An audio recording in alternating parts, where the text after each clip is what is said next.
तो यहाँ पर जो कहा है उन्होंने कि पंगत में जो आ गया है वो बिना खाए नहीं जाएगा। तो पंगत का मतलब यहाँ क्या है, जो व्यक्ति तुम लोग यहाँ आ गए हो, यहाँ आते आते आना ही तुम्हारा अंतिम सोपान नहीं है। यहाँ आने का मतलब है कृष्ण से मिलन। अगर कृष्ण से मिलन नहीं किया तो आना भी यहाँ व्यर्थ हो जाएगा, क्योंकि कृष्ण से कोई भी चीज मांगोगे, मैंने बार बार कहा है कि कोई भी चीज है वो बहुत छोटी होगी, इनसे इनको मांगोगे तभी तुम्हारा कल्याण हो पाएगा। तो जब तक तुम इनको इनसे नहीं मांगोगे तब तक तुम्हारा पुनरपि जन्म पुनरपि मरणम ये हमेशा लगा रहेगा, पुनः पुनः पुनः पुनः। पता नहीं अब की बार घर अच्छा मिल गया, पिछली अगली बार और बुरा घर मिले तो क्या करोगे। अभी हम दो पैर से खड़े होकर सत्संग में जा सकते हैं, कभी हम चार पैर वाले हो जाएं तो शायद हम खड़े भी ना हो पाए। तो हर चीज पे विवेचन, मैंने पिछली बार भी कहा, एक बार दिन में शमशान घाट की ओर ध्यान कर लोगे तो तुम्हें भय बैठेगा कि नहीं एक दिन हमें भी जाना है। हम लोग भूल जाते हैं, जितनी जाती है डेड बॉडी सोचते हैं यही गया है, कौन हम जो गए हैं, हमें तो जाना नहीं है। जब घर में आसपास घटना व्यतीत होती घटित होती तब हमें लगता है कि अरे ये तो हमारे घर पे ही बीत गई, ये तो हमने सोचा ही नहीं था कि ऐसा हो जाएगा। तो ये थोड़ा मंथन चिंतन करना बहुत जरूरी है। गीता पढ़ने का मतलब है कि हम आत्म मंथन करें। मंथन का मतलब होता है जैसे दही रही से मथानी से चलाते हैं और उसमें क्या निकलता, तथा शरीराण विहाय जीर्णा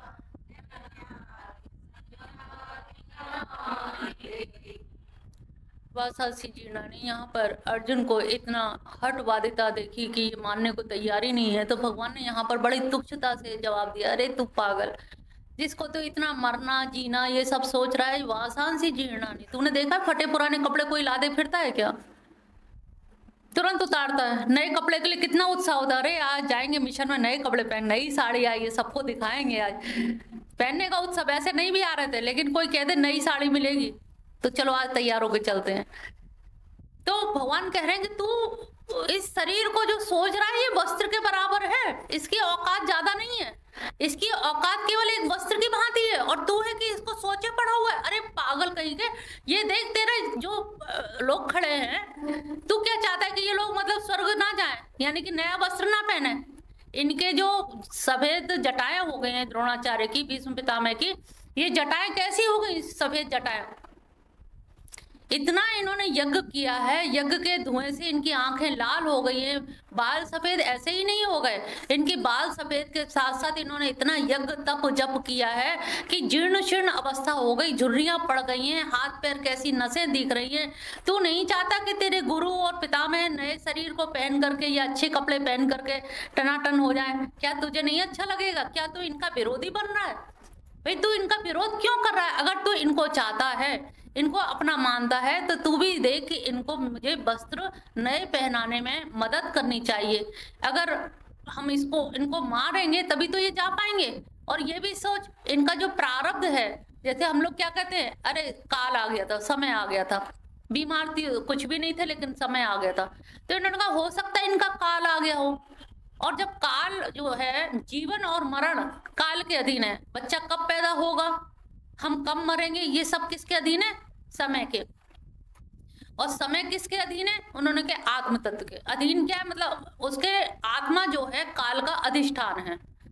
जैसे काल क्या है, चल रहा है, घड़ी क्या है, चल रही है, समय चल रहा है।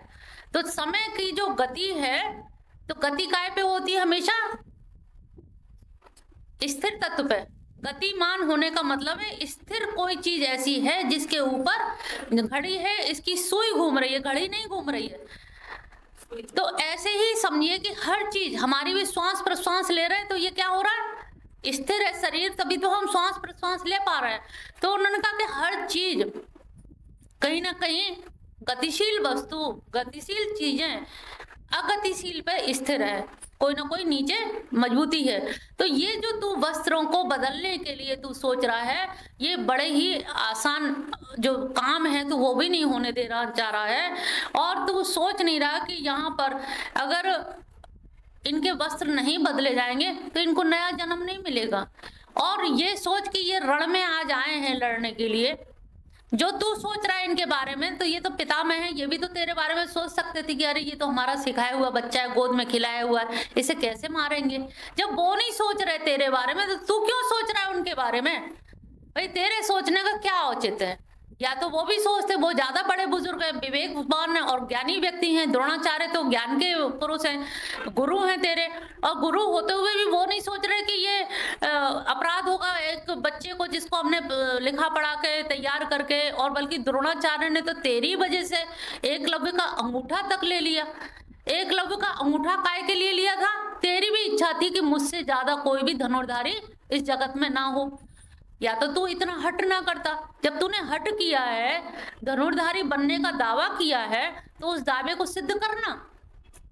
अब दावे सिद्ध करने का तेरा समय आ गया है, अब सिद्ध क्यों नहीं कर रहा? अब तू पलायन क्यों कर रहा है? और तुझे ऐसा लग रहा है कि मैं इन पे एहसान करूंगा तो कोई तेरा एहसान नहीं मानेगा, और इनका भी प्रारब्ध फल भोग होगा ना, हर चीज का प्रारब्ध होता है, तो इनका प्रारब्ध फल भोग इतना ही लिखा होगा। अब हम लोग क्या कहते हैं, अरे समय आ गया था, तो उन्होंने कहा इसका भी, भीष्म पितामह का भी, द्रोणाचार्य का भी समय आ गया हो। तू तो जानता तो है नहीं है, क्योंकि गहनो कर्मणा गति, कर्मों की गति इतनी गहन है कि बड़े बड़े ऋषि मुनि नहीं जान सकते। रामचंद्र जी का राज्य अभिषेक होना जा रहा है और पता लगा कि वनवास हो गया, तो ऐसी स्थिति में कोई भी उसका नहीं बता सकता उसके बारे में, तो तू इतना व्यवधान क्यों पैदा कर रहा है? तेरे ये व्यवधान पैदा करने का कारण नहीं समझ आ रहा। तू ये सोच, अगर तू इनको चाहता है तो इनके चाहने का मतलब है कि तू ऐसी व्यवस्था कर कि ये जल्दी मरे और जल्दी से परलोक जाए और नया शरीर धारण करें, क्योंकि इनका भी काल आ गया है। जब हर चीज काल से निर्धारित होती है तो ये क्यों नहीं काल से निर्धारित होगा? इनका भी काल समझ के इनको मारने के लिए तुझे नहीं पीछे हटना चाहिए। तथा शरीराणी विहाय जीर्णाने अन्य सयाति नवाने, क्यों नहीं ये भी नए शरीर को धारण करें, ऐसे तो प्रयास क्यों नहीं करता? तो इस प्रकार से भगवान कृष्ण समझाते हैं। 23वां श्लोक है।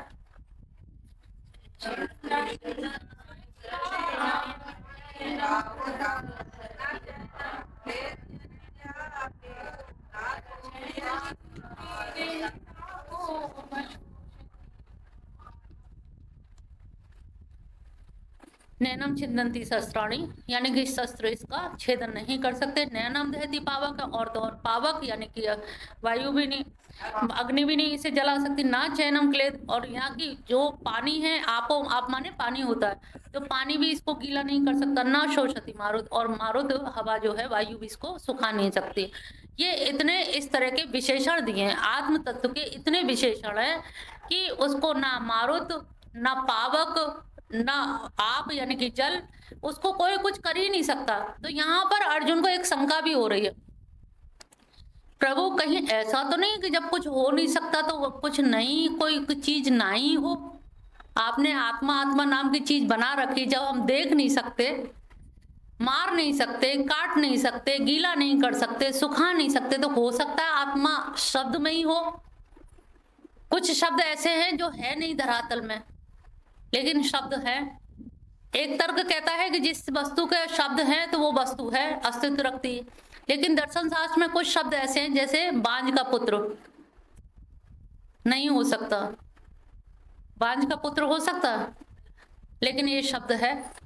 आकाश कुसुम, आकाश में कुसुम खिल सकते हैं? नहीं, लेकिन है शब्द। तो यहाँ पर ये थ्योरी गलत सिद्ध हो जाती है कि जो प्रति जगत है, कोई वस्तु जगत हो ही हो, ऐसा कोई निश्चय नहीं है।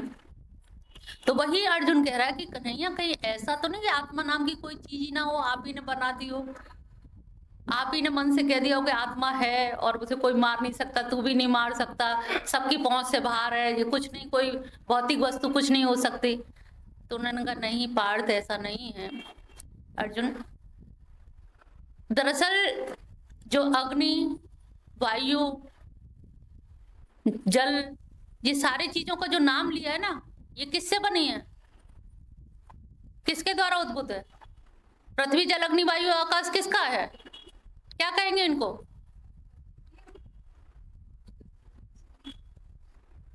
ये पंच महाभूत प्रकृति जन्य है। पंच महाभूत हैं, 5 महाभूत किससे बने? प्रकृति से, और प्रकृति को बनाने वाले भगवान ही हैं। तो प्रकृति क्या है? जड़ है, और इन पंच महाभूतों को प्रकृति जन्य, जो प्रकृति से उत्पन्न है, और वो दूसरा जो तत्व है वो क्या है? आत्म तत्व वो है चेतन, वो है चेतन। उन्होंने कहा कैसे मान लें? तो आदमी जब मरता है तो उसमें से क्या, जो रामलाल चले गए, आत्मा निकल गई ना, निकलती किसी ने देखी नहीं, तो क्या प्रमाण है कि आत्मा निकल गई? भाई दिख नहीं रही है, पकड़ नहीं सकते, छू नहीं सकते, स्पर्श नहीं कर सकते, सूंघ नहीं सकते, जब कुछ कर ही नहीं सकते तो हम कैसे कहे आत्मा निकल गई? और फिर हम कहते वो चले गए। कौन चले गए? वो चले गए।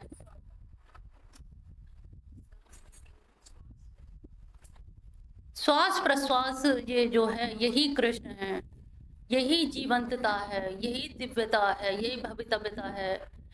तो जो श्वास प्रश्वास के रूप में अनुभव हो रहा है ना, आप लोगों से कहेंगे आप यहाँ कोई भी जिंदा नहीं बैठा है तो हंसोगे ऐसे, हम तो सब जिंदा है। क्यों जिंदा है?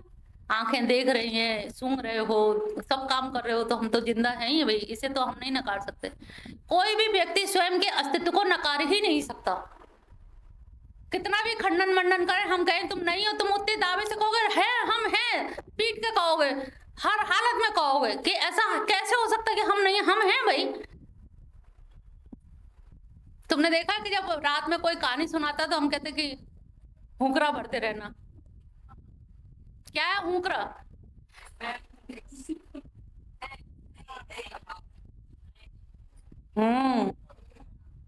एक राजा था, समझ रहे हो?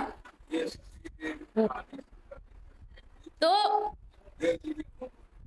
राम गोपाल शांत, ये क्या है? भगवान कृष्ण ने कहा कि दरअसल भारतीय मनीषियों ने, जो ऋषि मुनि हैं, उन्होंने ध्यान लगाया आत्मा वारे द्रष्टव्य श्रोतव्य मंतव्य निधिध्यासितव्य, यानी कि आत्मा को हम अनुभव कर रहे हैं। एक चीज और अब बताया आपको, राम गोपाल ध्यान से सुनना, अब माफी ना मांगो, इधर सामने बैठो। डेकार्ट, जर्मनी दार्शनिक डेकार्ट ने कहा है कि संशय आत्मा में संशय नहीं किया जा सकता। इसे याद कर लेना।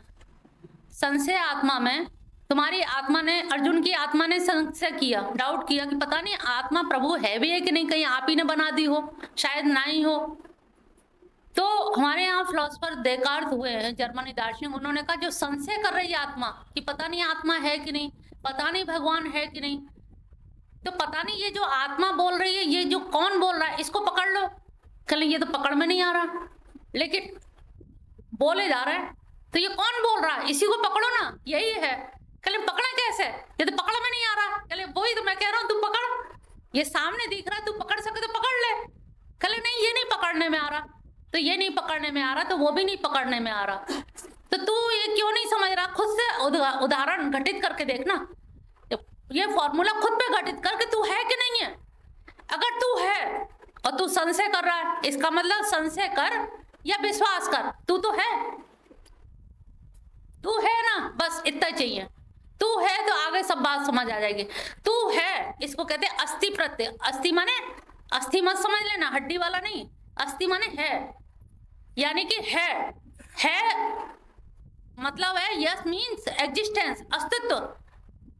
हम कहते ना कि मैं हूं, आप आए हो, हाँ मैं हूं।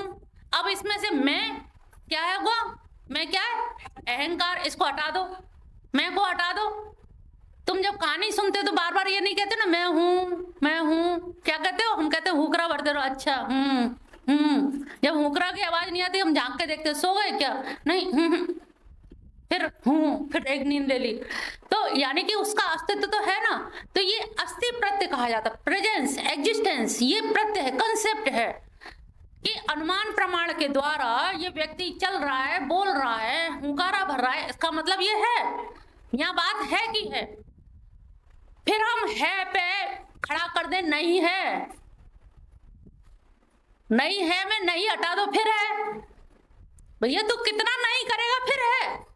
भगवान नहीं है, नहीं हटा दे, है तो है। आत्मा नहीं है, तू नहीं है, तो कितनी बार नहीं कर, है तो अपने आप में एग्जिस्टेंस है, ये अस्तित्व तो है ही है। इस तरह से आत्मा का अस्तित्व भगवान ने बताया कि तू कितनी बार भी मना कर, कितनी भी बार मना कहे कि भीष्म पितामह या द्रोणाचार्य पता नहीं, क्योंकि मैं मरते हुए तो अभी देखूंगा और ये कब जन्म लेंगे ये मैं देखूंगा नहीं।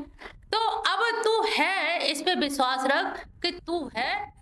जब कोई आदमी जाता है तो उसके अंदर से, ऊपर से ना आंख नाक कान जाते हैं, ना कुछ भी नहीं जाता, वो वैसे की वैसे ही लेटा हुआ मिलता है और फिर भी जमीन पे उतार लिया जाता है, क्योंकि उसमें से वो निकल गया।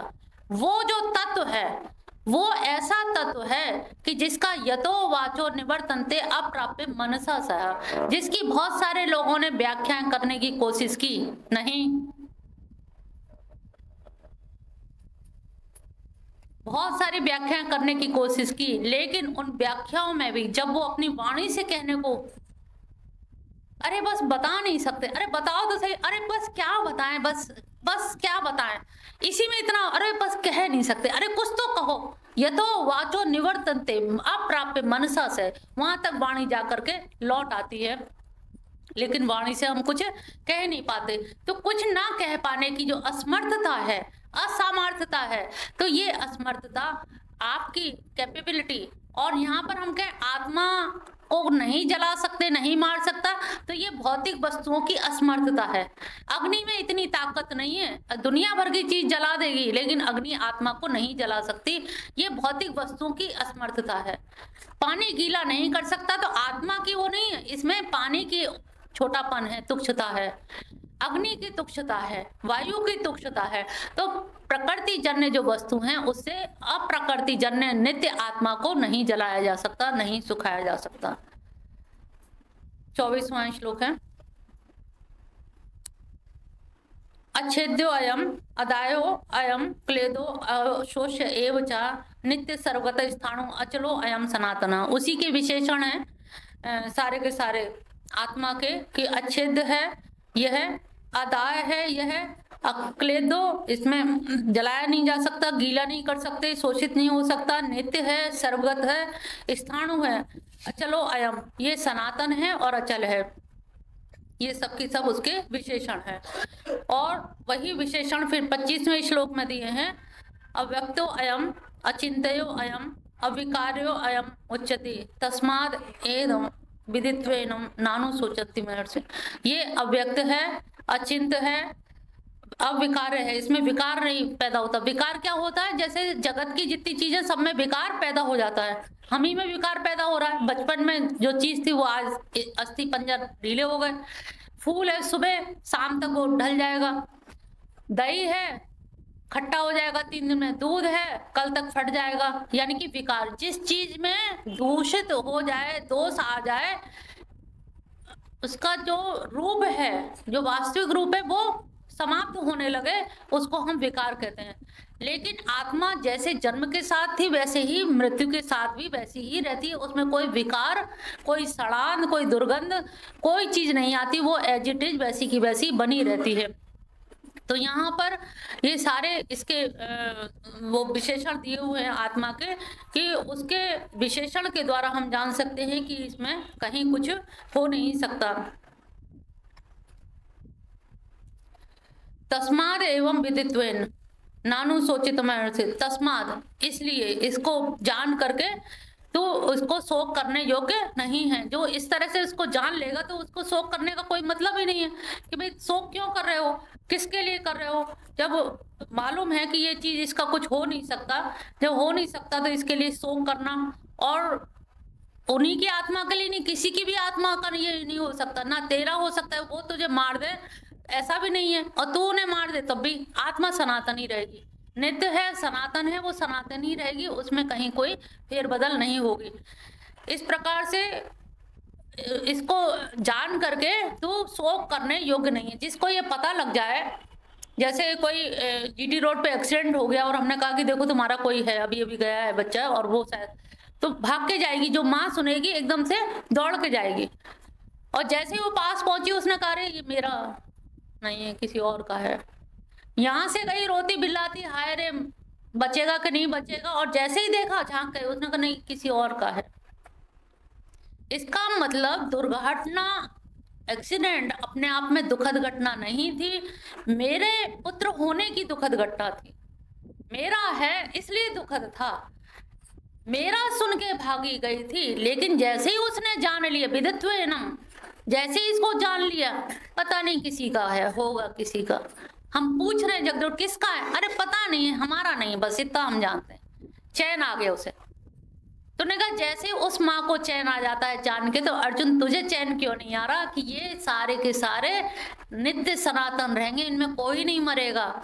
जो तेरे हैं पहले थे भी नहीं और ना होंगे, लेकिन फिर भी ये सनातन ही रहेंगे, इनके लिए तुझे शोक नहीं करना चाहिए।